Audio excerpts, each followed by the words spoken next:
Hey, Vinyl Community, Jeff back again. I wanted to just cover some weekend finds. And actually, I just realized that these are actually from 2 weekends. This past weekend and the weekend before. So this is over the past 2 weeks. I just did not show these other ones in the previous week yet. But basically, this past weekend on Sunday, we went down to the store that I go to for record store day and everything all the time. Just happened to be in the area, so we popped in there, and my daughter was looking for a book, so I was looking for records, and we went in there. And I found a couple. Somebody had actually, and it's always nice to see when you're flipping through the new used records that they bring in, and you start seeing 80s stuff. I'm like, ooh, this is nice.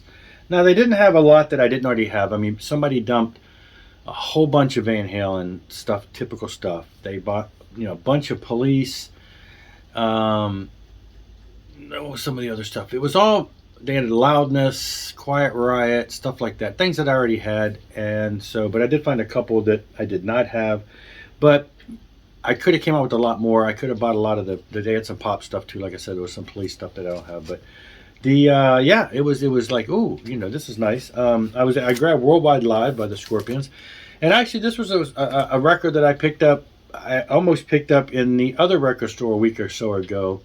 The price was a little more expensive than it ended up being at this particular store. So when I noticed that, I said, well, because instead I had marked it, I thought, I'm just going to buy, there's a 50th anniversary edition that came out, and it wasn't too expensive. It was not much more than the actual used copy at the other record store. So I thought, well, I'll just buy that. But then I found this one, for under $20, and I thought, well, that'd be cool. And it was in great condition. I mean, the cover has minor wear, but the albums itself are brand new. So they look really great. I mean, not brand new, but looked really good.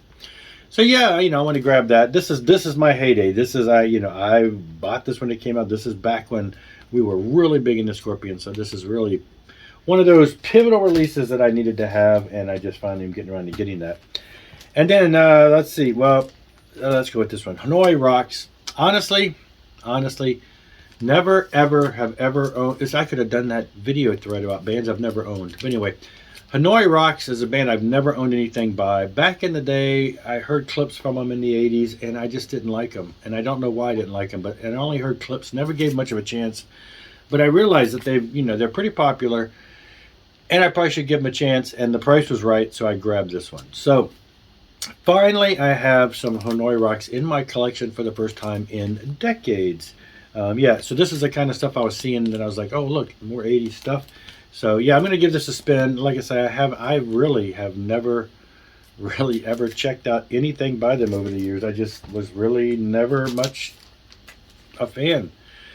And then I found a Zebra album that I don't have any Zebra albums. I've been looking for them, and this one was even cheaper, like $7. And I thought, I get that. I kind of wish they had the first album. The first couple would have been nice to have all of them, but I'll take what I could get. Still got the shrink on it. I'll probably rip that off.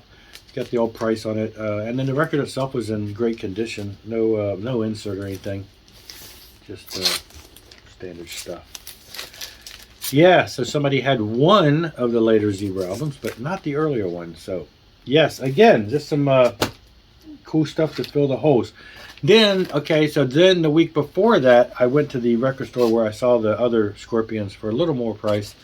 I went back. And I already showed this in a video in the Billy Cobham collection video just because I did an addition to that video after I bought this. But I went back because I realized, I don't know why I didn't buy the Shabazz, but I went back and I thought, well, let me check it. Maybe I glanced at it and thought there was something wrong with it, but I don't know. I think it was just the fact that at that particular time I had bought too many albums. That was the week that I bought the White Snake, the Huntington, for a real big hefty price, and a bunch of other great releases that kind of broke the wallet. So I went back and I thought I need to get this because it's one of the ones I don't have, and I got it. And like I said, I inserted it in the Billy Cobham video I did last week. But yeah, so that was this particular week. So it's weird. I went in there and I had some stuff in my hands again that was in the rock, my typical rock and metal stuff. There was like, oh, maybe I'll get this, maybe I'll get that. There was one or two things. But then by the time I circled back around, went back into the jazz section to get this Billy Cobham, I ended up finding a couple other things. Actually, these were in the Yacht Rock section, which is one of my favorite stations on Sirius XM. My wife and I listen to Yacht Rock all the time. I mean, it's just the stuff we grew up with is great. So we're looking at Yacht Rock, and I found this, and I'm going to, give me flack if you want, but I was a fan back in the 80s, still a fan. I picked up Kenny G. This is Gravity. Yeah, and I noticed when I was doing it that there are versions out there that say Kenny G and G Force. So I'm like, huh, this one doesn't. This is just Kenny G. So must be a later repressing where they took the band name off. But yeah, I mean, these were inexpensive, as you would expect. Yeah, go ahead and make the Kenny G jokes. But I dig him. I really have liked this stuff back when I first got into jazz in the 80s. He was one of the five, maybe one of the 3 to 5 bands I listened to the most. And I found another one. I found the actual G-Force. I have these on CD. The CD I have is a different cover, later pressing, had a picture of him different than this. So that was kind of cool to get the alternate cover, and it's got the hype sticker right on the cover. So that was interesting. Still nice to have. Very, very worth the price that they were selling them for, and in great condition. So yes, there you go. Scold me if you like, but yeah, I like Kenny G. So there you go. He's coming to concert, or did he come already? He's coming, I think, this month or next month to the Jazz Festival. And I looked at all the different bands who were playing, and really Kenny G was the only one that I knew that I wanted to see. But we, either it already happened and we didn't go. My wife's like, I don't want to go over there and fight traffic and go to that just to see Kenny G.